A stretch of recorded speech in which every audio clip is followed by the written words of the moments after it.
বহু সময় আগের কথা। উদয়পুর গ্রামে কাবেরী তার মা বাবার সাথে থাকতো। কাবেরীর মা বাবা সবজি বিক্রি করত। সবজি বিক্রি করেই তারা তাদের ভরণ পোষণের কাজ করত। কাবেরীরা ভীষণ গরিব ছিল, যে কারণে কাবেরী অন্য বাচ্চাদের মতো পড়ালেখা করতে পারেনি। কিন্তু কাবেরী ছিল অনেক ট্যালেন্টেড। সে অনেক হাতের কাজ জানতো, আর সে অনেক বুদ্ধিমানও ছিল। জামা কাপড় সেলাই করার প্রতি কাবেরীর ভীষণ ঝোঁক ছিল। তার মা বাবা যখন সবজি বিক্রি করার কাজে চলে যেত, কাবেরী তখন তার বান্ধবীদের সাথে একটি বুটিক্সের দোকানে সেলাইয়ের কাজ করতে যেত। সেলাইয়ের কাজ করে সে সামান্য টাকা রোজগার করত। অপরদিকে সবজি বিক্রি করে তার মা বাবাও অল্প কিছু টাকা রোজগার করত, যা দিয়ে কোনো রকম টেনে টুনে তাদের তিনজনের সংসার চলতো। একদিন কাবেরী তার বাবাকে বলে, বাবা, তুমি কি আমাকে বাড়িতেই একটি সেলাই মেশিন এনে দিবে, যা দিয়ে আমি ঘরে বসেই অন্য মানুষদের 3 পিস, লেহেঙ্গা, ব্লাউজ এইসব সেলাই করে দেব। এতে করে আমরা একটু বেশি টাকা রোজগার করতে পারবো। আর তাছাড়া আমার বান্ধবীও সেলাইয়ের কাজ জানে, আমরা দুজনে মিলে সেলাইয়ের কাজ করতে চাই। বন্ধুরা, তোমরা তোমাদের নাম কমেন্ট বক্সে কমেন্ট করে জানাও, কারণ তোমাদের নাম দিয়েই তৈরি হবে আমাদের পরবর্তী কার্টুন ভিডিও। মারে, কখনো অন্য কারোর সাথে মিলে কাজ করার কোনো দরকার নেই, কারণ আমাদের কাছে এত টাকা নেই যা দিয়ে আমরা অন্য কারোর সাথে মিলে একসাথে ব্যবসা করব বা কাজ করব। যদি তুই খুব ভালোভাবে সেলাইয়ের কাজ করতে পারিস, তাহলে আমি তোকে বাড়িতে পুরানো সেলাই মেশিন কিনে দিব। তবে এখন না রে মা, আগামী মাসে কিনে দেব। কিন্তু বাবা, ও আমার বেস্ট ফ্রেন্ড, দুজনে মিলে অনেক বেশি টাকা রোজগার করতে পারবো। তাহলে তুমি কেন একসাথে কাজ করতে নিষেধ করছো বাবা? আরে মা, তুই যদি তোর বান্ধবীর সাথে একসাথে মিলে কাজ করিস, তাহলে তো তোর বান্ধবীর সাথে টাকাও ভাগ করতে হবে, তাই না? খেয়াল করে দেখবি, যখনই কোনো সম্পর্কের মধ্যে টাকা চলে আসে, সেই টাকার জন্যই সম্পর্ক নষ্ট হয়ে যায়। ঠিক আছে বাবা, যদি সম্ভব হয় তাহলে তুমি আমাকে আগামী মাসে এই সেলাই মেশিন কিনে দিও। ঠিক আছে রে মা। কাবেরীর কথা শোনার পরে তার বাবা কিছুটা চিন্তার মধ্যে পড়ে যায়, আর এভাবেই দিন পার হতে থাকে। একদিন খুব সকালবেলা কাবেরীর মা বাবা কাজে যাওয়ার জন্য বের হয়। সেদিন শনিবার ছিল, আর ওই দিন অনেক বেশি ভিড় থাকার কারণে কাবেরীর মা বাবা কাবেরীকেও সাথে করে নিয়ে যায়। রাস্তা দিয়ে যাওয়ার সময় তাদের সাথে এক বৃদ্ধ মহিলার দেখা হয়। বাছা, আমি অনেক সময় ধরে এখানে ওখানে ঘুরছি, কেউ আমাকে একটু সাহায্য করেনি। দয়া করে আমাকে একটু সাহায্য করো, আমার ভীষণ ক্ষুধা লেগেছে, আমার কাছে খাওয়ার মতো কিছুই নেই। তোমরা আমাকে 2টি রুটি খাওয়াতে পারবে?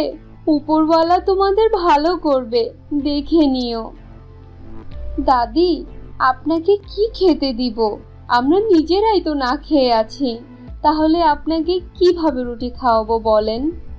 বন্ধুরা, তোমরা তোমাদের নাম কমেন্ট বক্সে কমেন্ট করে জানাও, কারণ তোমাদের নাম দিয়েই তৈরি হবে আমাদের পরবর্তী কার্টুন ভিডিও। ঠিক তখন কাবেরীর মা তার রুমালের মধ্যে বেঁধে রাখা পোটলা থেকে কিছু ভাজা বাদাম বের করে বৃদ্ধ মহিলাকে দেয়।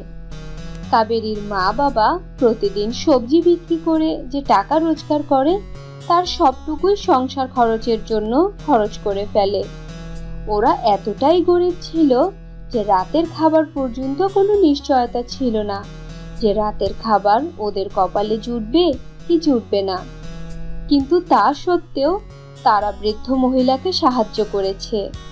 তাদের কাছে যে কিছু বাদাম ছিল তা তারা সেই বৃদ্ধ মহিলাকে দিয়ে দিয়েছে। তাছাড়া তাদের কাছে দেওয়ার মতো আর কিছুই ছিল না। শনিবার হওয়ার কারণে সেদিন অনেক বড় করে বাজার বসে, আর অনেক রাত পর্যন্ত বেচাকেনা চলতে থাকে। সব সবজিওয়ালা ভিন্ন ভিন্ন ধরনের সবজি নিয়ে আসে। সেদিন সবারই খুব ভালোই বেচাকেনা হয়। ওইদিকে কাবেরীর মা বাবাও তাদের সব সবজি বিক্রি করে বাড়ির দিকে রওনা হয়। রাস্তায় হুট করে অনেক জোরে বৃষ্টি নেমে যায় আর তারা তিনজনে একটি গাছের নিচে এসে দাঁড়ায়। মা, আমার ভীষণ ক্ষুধা লেগেছে, এখন আমি কি করব? এই বৃষ্টিও তো থামার কোনো নাম নিচ্ছে না। আর একটু ধৈর্য ধর মা, বৃষ্টি থামলেই আমরা বাড়িতে গিয়ে খাবার খাবো। আর আজকে আমাদের অনেক ভালো বেচা কেনা হয়েছে, আমরা ভালোই লাভ করেছি। ধীরে ধীরে বৃষ্টি আরো জোরে পড়তে থাকে। কাবেরী আর তার মা বাবা গাছের নিচে বসে বৃষ্টি থামার জন্য অপেক্ষা করতে থাকে, কিন্তু বৃষ্টি তো বেড়েই চলছে আর থামার কোনো নামগন্ধ নেই। হঠাৎ করে তাদের সামনে এক পরী এসে হাজির হয়। পরীকে দেখে তারা তিনজন ভয় পেয়ে যায়। তোমরা ভয় পেও না, আমি এক জাদুর পরী। আমি গরিব অসহায় মানুষদের সাহায্য করি। এতদিন আমি পরীদের কথা আমার মা বাবার মুখে গল্পতে শুনেছি, কিন্তু আজকে সত্যি সত্যি চোখের সামনে পরী দেখছি। আপনাকে অনেক ধন্যবাদ পরী, যে আপনি আমাদের সামনে এসেছেন, আমাদেরকে দেখা দিয়েছেন।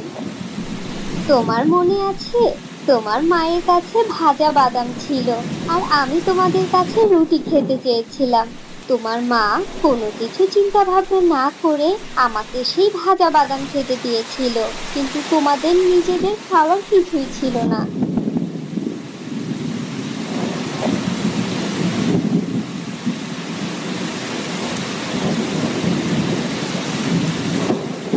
তো বন্ধুরা, এই ছিল আমাদের আজকের গল্প। আশা করি গল্পটি তোমাদের কাছে খুব ভালো লেগেছে।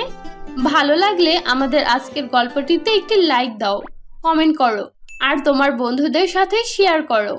আর যদি আমাদের চ্যানেলে নতুন হয়ে থাকো তাহলে আমাদের চ্যানেলটি সাবস্ক্রাইব করে পাশে থাকা বেল নোটিফিকেশন অন করে দাও। তো দেখা হচ্ছে পরবর্তী ভিডিওতে। ততক্ষণ পর্যন্ত ভালো থাকো, সুস্থ থাকো। আল্লাহ হাফেজ।